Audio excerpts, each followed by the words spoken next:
Hi, this is Danielle, the domestic scientist, and in today's video, I'm going to attempt a high-end DIY, so stay tuned. I was on Restoration Hardware website not too long ago and I fell in love with this tribal necklace. I enjoyed the feathers because I thought they were so elegant and added a sense of flair. I thought a cultural piece like this would be absolutely perfect for my living room. However, I didn't like the size. It's too small for my space and the price tag was a bit too high for my budget. So I went to my second favorite website. I went over to Etsy. Now Etsy had an even larger selection of tribal necklaces. They had different colors and different materials, different types of feathers. So they had a much larger variety and most of their necklaces were about half the price of the ones on Restoration Hardware. However, I wasn't able to find something at the size and scale that I wanted. So I'm going to attempt a DIY. I was at my local Home Goods and I happened to find one of these necklaces in the store while I was working on this DIY project. So I decided to go ahead and pick it up to use it kind of as a frame of reference and to get a closer look of how these necklaces are constructed so I can pattern mine after it. As you can see, I've put this necklace in this cutout in my fireplace and it absolutely just gets swallowed up by the space. So I'm definitely wanting to take the design like this and make it even larger. So now let's talk about the materials. I happen to have some felt lying around the house, so I'm going to use this as the backing for my necklace.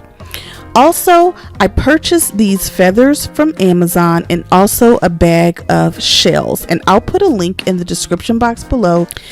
The next thing is I used some old bungee cord that I happen to have in my garage for the actual necklace trim, and I'm going to cover it in this nice polo shirt material because I happen to have this lying around the house. I had looked all over for like a knit necklace or a knit collar and I just couldn't find anything, so I'm just going to have to make that part on my own. So now for the fun part and tricky part, and this is going to be the experiment and a wild ride for me. So I got out my sewing machine. Now, full disclaimer, I do not know how to sew with the machine. I've actually only used this 2 other times before, and that was probably less than 10 minutes. So I'm going to attempt to sew this felt together with my machine. So what I'm doing is I want the wingspan of the necklace to be about 20 inches. So I'm just sewing 2 pieces of felt together. And I'm going to do this with white thread just because I want to be able to see what I'm doing a little bit better. And then I'll just take a Sharpie and color over the thread because you won't be able to see it in the final products anyway.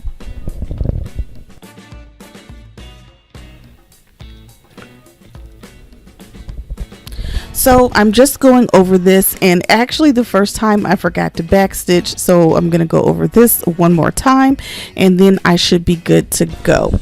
Now I am going to say that as I've been working on this project, I made a lot of little mistakes, and so there are times where I go back and kind of do it again, but I'll kind of walk you through it. So if you want to attempt something like this, you don't have to make the same mistakes that I did.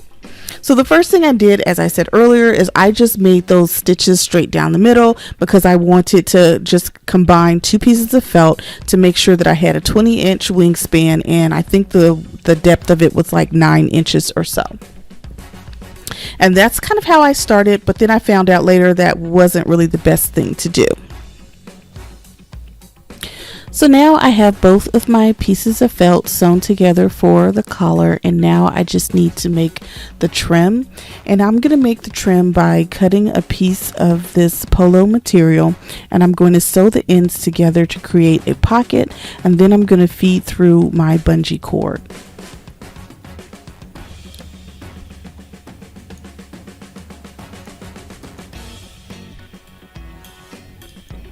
Now, when I'm trying to feed this polo material through the machine, I had just the hardest time. I'm not quite sure if it's the needle or if I have the wrong stitching, but the material doesn't want to feed through the machine very well, so I did have a bit of a challenge with that. So I am going to wind up taking this off the machine and just stitching the rest by hand.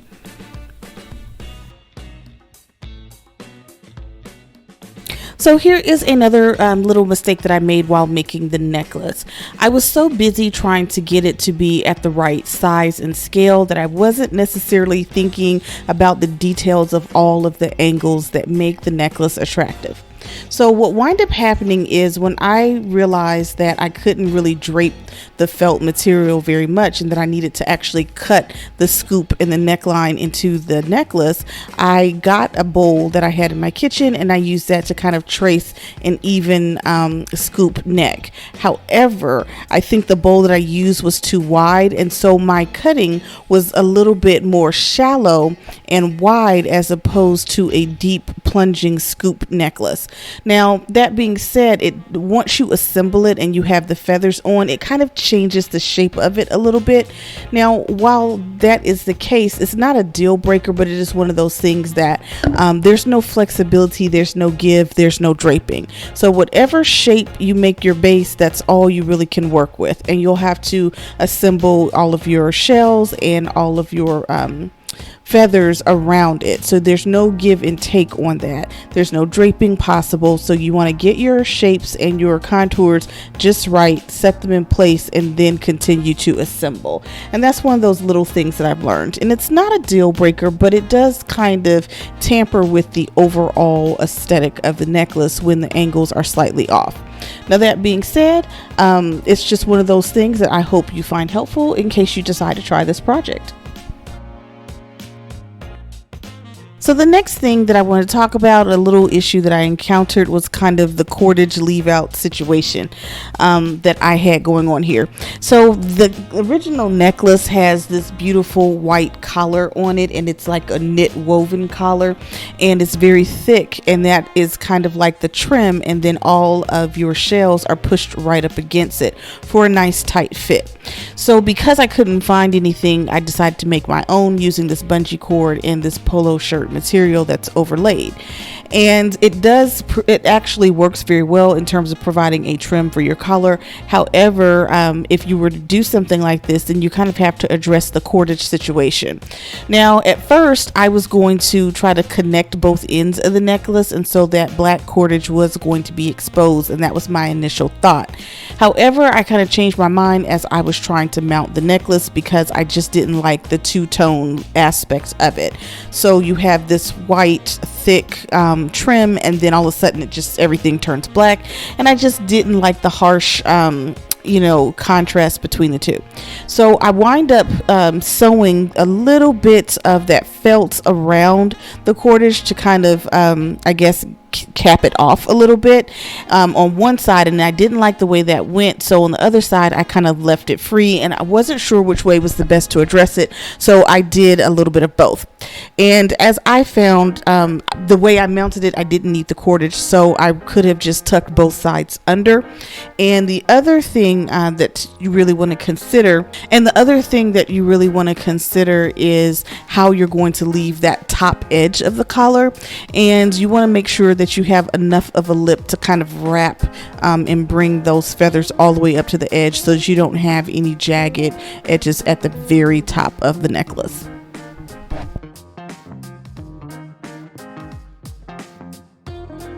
So here is the fun part. It's time to start attaching the shells, and this is where I made just another little adjustment. Initially, I started off trying to sew each one of the shells down and use a needle and thread, and I thought that I could get them into place. And I got this grand idea because I was looking at the straw shell necklace that I purchased from Home Goods, and that's how they attach their shells.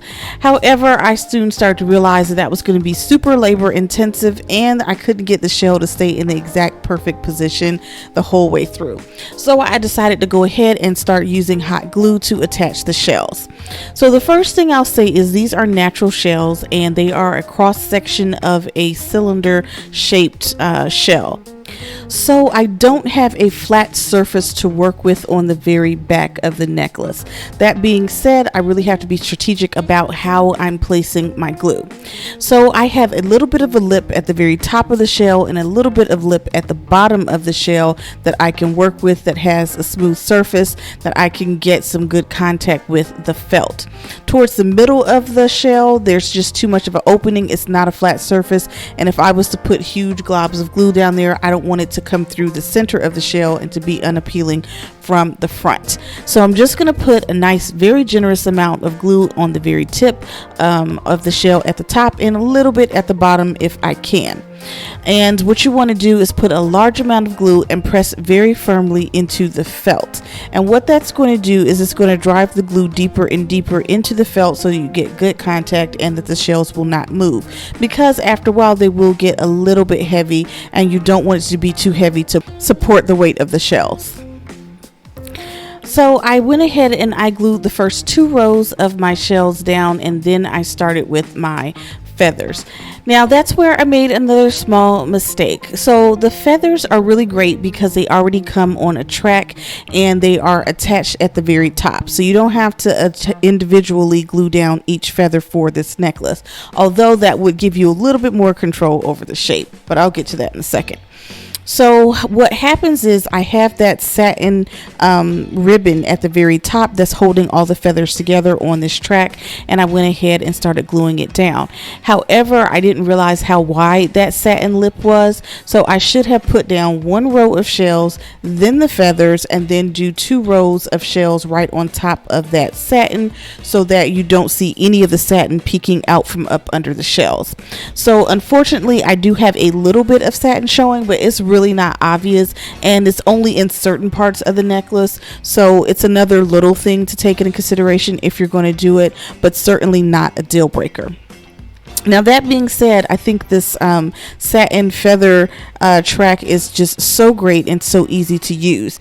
However, it does present a little bit of a problem if you want to angle the feathers in a different direction. You really can't do that unless you're going to detach it from that satin track. So if I was to do this again, I would definitely get one of these feather tracks because it just makes it so much easier to apply. But I would also then turn around and get like individual feathers just so that I can angle and fill in gaps as I need to get that perfect shape for the feathers. And I think that would give it a little bit more of an elegant touch, and also it would give you a little bit more control over your shaping. Now that being said, again, it's just a minor thing. It's not really a deal breaker, and I definitely like this product that I got from Amazon, and I think it worked great for this project. Okay, so now I'm going to go ahead and start trimming the excess felt from the necklace, and I'm going to trim it in a circular shape. And the reason why I'm doing this is because I'm noticing that there are some spots that are just a little bit sparse, and I can see a little bit of that felt in between the feathers. So here are the final results of my DIY challenge. I certainly think I achieved the look for less. First and foremost, I wanted something that had a really big impact and that had a nice scale for the area that I was going to decorate, and I think I certainly accomplished that because this necklace is very large. On the other hand, I wanted a necklace that had that nice teardrop shape in the middle, and that's kind of where I didn't succeed, but it was not an abysmal failure. I just didn't get the ultimate shape that I wanted. On the other hand, it was really important to me to have a good row of shells and feathers with some nice good definition, and that I certainly achieved as well. But when it came to the feathers, I probably should have bought a couple of more individual ones just so I could shape it a little bit better and so I could get a little bit more fullness. Now that being said, this was my first attempt at making this necklace, and now that I've done it the one time, I know that if I was to attempt it again, I could clean up all those little areas and could get a really great product. So the best part about this project for me was, of course, the cost savings. Now these necklaces can start around $50 to $60 online, and then you can go up from there, and the sky is really the limit in terms of how elaborate the designs can go, and of course how high the costs can go associated with it. Now I was able to achieve this look for just about $25. Now the feathers and the shells were super affordable. The most expensive thing I got was this mount. Now I got this really simple metal piece from my local at-home store on clearance, and I was just able to mount the necklace with that. Now if you have the skills to build your own mount, or if you have something else around your house you can substitute, or if you decide to frame the necklace instead, you could achieve even more cost savings. So even though I believe I achieved the look for less and I had a lot of fun doing it, I'm probably going to go ahead and buy one more necklace sometime down the road. That's because I want to create like a vignette in my fireplace area, and I would like to showcase at least 3 different necklaces with different shapes, textures, and colors. Also, I would like to purchase an authentic one directly from a craftsman, because after having done this, I really appreciate the craftsmanship on these even more than I did starting out the project. Now today's video is a part of a YouTube collaboration called the Look for Less Challenge. The host for this collaboration is the Latina next door, and the co-host is Corey at Desert DIY. Now in the description box below, I'm going to leave a link for both the host and co-host channels so you can check out their work. And also I'm going to put in a link to the collaboration playlist. There are several other content creators who are also achieving the look for less, and it'd be great if you could stop on by and check out their work. As always, I'm Danielle, the Domestic Scientist. Don't forget to like, comment, and subscribe. I'll see you next time.